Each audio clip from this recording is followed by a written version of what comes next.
Hi. അപ്പോൾ ഇന്ന് ചോറ് കഴിക്കണ്ടേ? അപ്പോൾ ചോറ്, ഇത് വാഴക്കൂമ്പ് തോരൻ,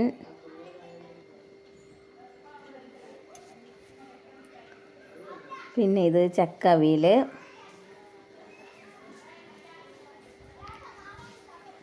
ഇത് പിന്നെ കണ്ണൻകുഴിയാളയാണ്. അതിൻ്റെ ഒരു തലയും ഒരു പീസും എടുക്കാം.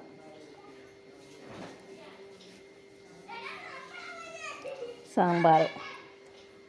അപ്പം ഇന്ന് ഇത്രയേ ഉള്ളൂ. Thank you.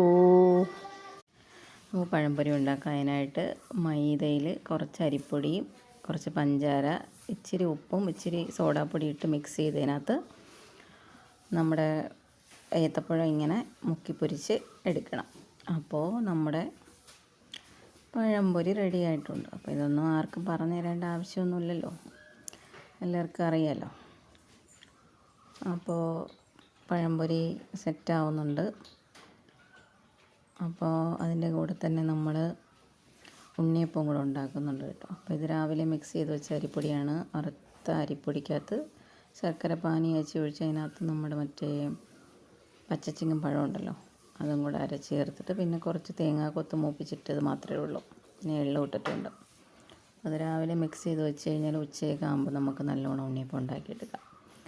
അപ്പോൾ അതുമായിട്ടുണ്ട്. അപ്പോൾ നമ്മുടെ പഴംപൊരി ആയിട്ടുണ്ട്, ഉണ്ണിയപ്പവും സെറ്റായിട്ടുണ്ട്. ഇത്രയേ ഉള്ളൂ.